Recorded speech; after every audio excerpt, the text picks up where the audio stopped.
Hello students, today we are going to cover the topic incorporation और registration। ये जो है वो सेकेंड स्टेज है कंपनी फॉर्म करने की। First stage already we have understood the promotion, है ना।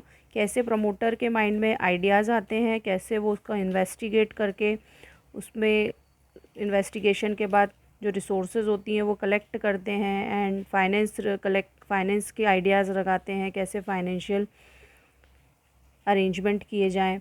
देन आता है हमारा रजिस्ट्रेशन और इनकॉर्पोरेशन। तो the second stage of the formation of company is incorporation और registration of company. Under this, after performing certain initial activities, documents are to be submitted in the office of the registrar. अब document submit करने होते हैं registrar office में। Thereafter a certificate of incorporation is received after depositing a certain fee. इनको deposit करने के बाद एक प्रॉपर फ़ी देनी होती है इसके साथ ही, और तब उन्हें सर्टिफिकेट ऑफ रजिस्ट्रेशन या इनकॉर्पोरेशन मिल जाता है। A company comes into existence only after incorporation. Company तभी एग्जिस्टेंस में आ सकती है जब उसको रजिस्ट्रेशन उसका हो जाए। Till the time company is not incorporated it can not be called a company from the legal point of view. जब तक कि इसका रजिस्ट्रेशन ना हो जाए लीगल पॉइंट ऑफ व्यू से कंपनी नहीं होती है। So the procedure of incorporating of a company can be divided in the following parts. देखते हैं कैसे रजिस्ट्रेशन किया जाता है, क्या क्या एक्टिविटीज़ परफॉर्म की जाती हैं। प्रिलिमिनरी एक्टिविटीज़, जो सबसे पहले जो एक्टिविटीज़ की जाती हैं, प्राइमरी जो एक्टिविटीज़ हैं वो है registered office. First of all it is decided that in which state the company's registered office will be located. This decision is taken by the promoters. It is necessary to do so because the company is registered in the state only where it has its registered office. सबसे पहले तो ये decision लिया जाता है promoters के द्वारा कि जो कंपनी है उसको कहाँ किस स्टेट में रजिस्टर किया जाएगा, कहाँ पे इसका ऑफिस जो है वो रजिस्टर होगा, किस स्टेट में, तभी कंपनी रजिस्टर्ड हो पाएगी। अगर उस स्टेट में उस कंपनी का रजिस्टर्ड ऑफिस है तो कंपनी उस स्टेट में रजिस्टर्ड हो जाएगी। Now second is to decide the name of the company. Then आता है कि कंपनी का नेम डिसाइड करना है, और ये कंफर्म करता है रजिस्ट्रार ऑफिस। क्योंकि इसमें ये रजिस्ट्रार ऑफिस को ये देखना होता है कि जो नेम सजेस्ट किया गया है कंपनी के द्वारा वो किसी और कंपनी का तो नहीं है, या उससे कोई मिलता जुलता तो नहीं है, या वर्ड लिमिटेड उसमें लगा है या नहीं है ना। तो ये सारी चीज़ें जब नेम डिसाइड होता है तो रजिस्ट्रार में कंफर्म होती हैं, और अगर कुछ उसमें एरर होता है नेम में इन सब कारणों से तो वहाँ पे अदर नेम सजेस्ट करने के लिए कहा जाता है। Now third is to get license under industrial development and regulation act 1951। Government ने एक एक्ट पास किया है 1953, और उसमें कुछ उस एक्ट में अमेंडमेंट किए हैं।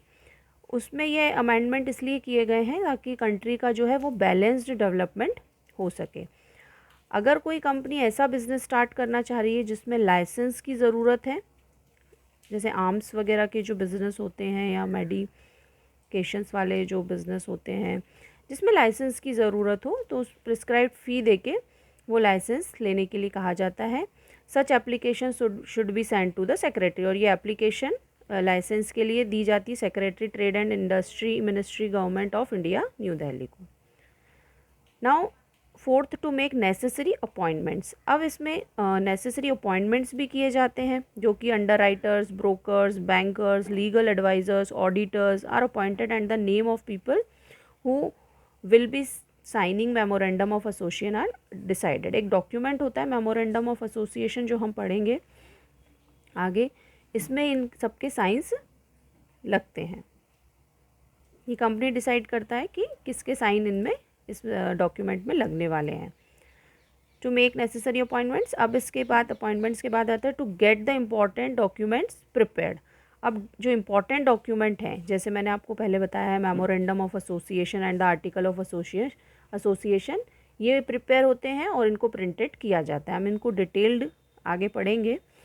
Sending application to the registrar, और फिर after completing the above mention preliminary work The promoters of the company present an application for registration to the registrar of companies of the state of that state where the company has its registered office. अभी मैंने आपको बताया था जिस state में registered office होता है company का, वहीं उसी स्टेट में रजिस्ट्रेशन किया जाता है कंपनी का.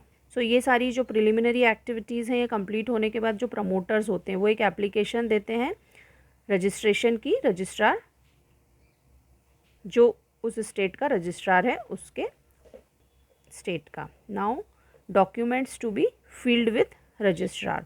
Along with the application the following documents can be filed. अब इस एप्लीकेशन के साथ जो ये प्रमोटर एप्लीकेशन लगाते हैं इसके साथ और भी डॉक्यूमेंट्स होते हैं, वो हैं memorandum of association and articles of association. Memorandum of Association is a very important document. No company can be incorporated without MOA. It defines the objective of the company and it determines the limit of authority. ये जो document है वो सबसे ज़्यादा important document होता है और इसमें ऑब्जेक्टिव दिया जाता है और किसकी क्या अथॉरिटी रहेंगी वो लिमिट इसमें डिसाइड की जाती है. The memorandum of association has certain basic points and on the basis of them companies incorporation is permitted. इसको जब हम डिटेल में पढ़ेंगे तो आपको और क्लियर होगा कि एक्चुअली इसमें क्या क्या और मेंशन होता है. In public limited company minimum 7 and in private company minimum 2 people should be sign this document. जैसा कि हम पढ़ चुके हैं पब्लिक कंपनी में 7 और प्राइवेट कंपनी में 2 पीपल के साइन होना ज़रूरी है इस डॉक्यूमेंट पे. Each signatory must have at least 1 share each. This should carry the necessary stamps also. इसमें हर एक जो भी साइन कर रहा है उसको एटलीस्ट 1 शेयर उसके पास होना ज़रूरी है और स्टैम्प के साथ, जो नेसेसरी स्टैम्प है उसके साथ कंपनी का. सो आर्टिकल ऑफ एसोसिएशन, ये तो है मेमोरेंडम ऑफ एसोसिएशन जिसमें ऑब्जेक्टिव डिसाइड होता है और लिमिट ऑफ अथॉरिटी डिसाइड होती हैं. एक डॉक्यूमेंट ये हो गया. अब है एक article of association. In this document the rules are mention for fulfilling the objectives mentioned in the MOA.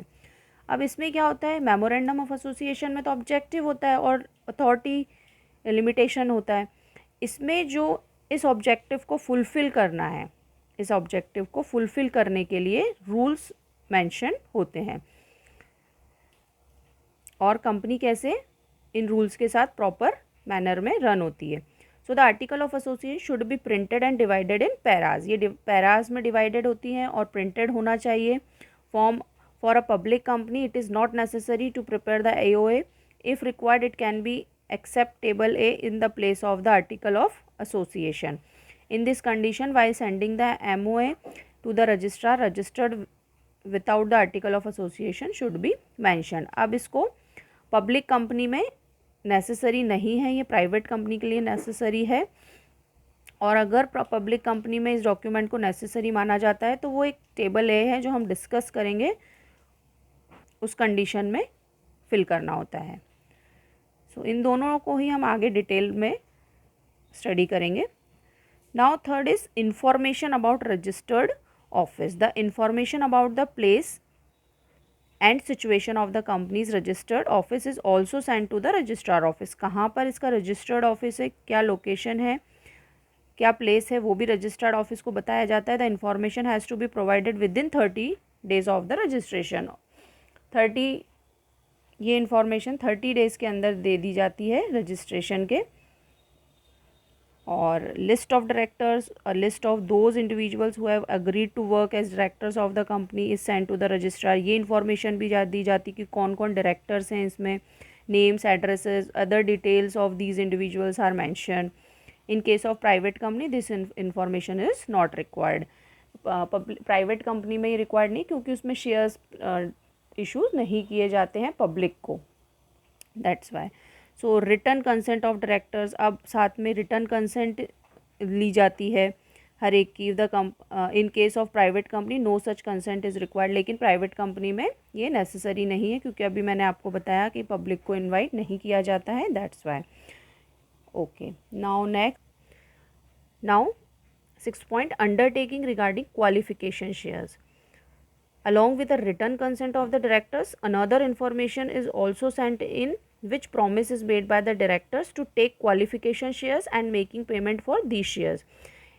अब जो रिटर्न कंसेंट ली जाती है डायरेक्टर्स की, कि वो इसके डायरेक्टर्स हैं कंपनी के, उनके साथ उन्हें ये क्वालिफिकेशन शेयर्स की भी इंफॉर्मेशन देनी होती है, प्रॉमिस करना होता है कि वो लेंगे ये क्वालिफिकेशन शेयर्स और इसका पेमेंट भी करेंगे। In case of a private company no such information is required to be send. Private company में ये ज़रूरत नहीं होती है। अभी जो क्वालिफिकेशन शेयर्स होते हैं, ये प्रोविज़न ऑफ एक्ट के अकॉर्डिंग ये डायरेक्टर्स को बाय करना होता है। ये कुछ शेयर्स ये इंश्योर करने के लिए कि उनका भी कंपनी में स्टैक है, होल्ड है, वो भी इसका एक राइट है, इनका भी कंपनी में, प्रपोज्ड कंपनी में। So, preliminary agreement with managerial personnel। Managerial person कौन, जो काम कर रहे हैं इस कंपनी में, जो डायरेक्टर्स हैं, सेक्रेटरीज हैं, ट्रेजरर्स हैं, तो इनके साथ अगर कंपनी कोई कॉन्ट्रैक्ट करती है तो उसकी भी एक कॉपी, उस कॉन्ट्रैक्ट की भी कॉपी हमें रजिस्ट्रार ऑफिस में जमा करानी होती है। जो कंपनी स्टार्ट कर रहे हैं उनको ये इंफॉर्मेशन रजिस्ट्रार ऑफिस में देनी होती है, और प्राइवेट कंपनी में ज़रूरी नहीं है। स्टैट्यूटरी डिक्लेरेशन, एक लीगल डिक्लेरेशन किया जाता है। स्टैट्यूटरी डिक्लेरेशन होता है जो कि जिसमें ये इंडिकेट किया जाता है कि जो भी ऑब्लिगेशंस हैं, जो भी रिस्पॉन्सिबिलिटीज़ हैं, लीगल रिस्पॉन्सिबिलिटीज़, वो कंप्लीट कर दी गई हैं। ये स्टेटमेंट भी देना होता है। Now payment of prescribed fee along with the above documents, a predetermined fee is also sent to the registrar of companies. This fee is deposited in the Government of India account with the Reserve Bank of India। ये government of India के account में, जो कि reserve bank of India के साथ रहता है, इसमें ये प्रिस्क्राइब्ड फी जमा करा दी जाती है। The rates of fee are given in the 10th schedule of the Indian companies act. क्या रेट रहेंगे फ़ी के, वो दिया गया है 10th schedule of the companies act में।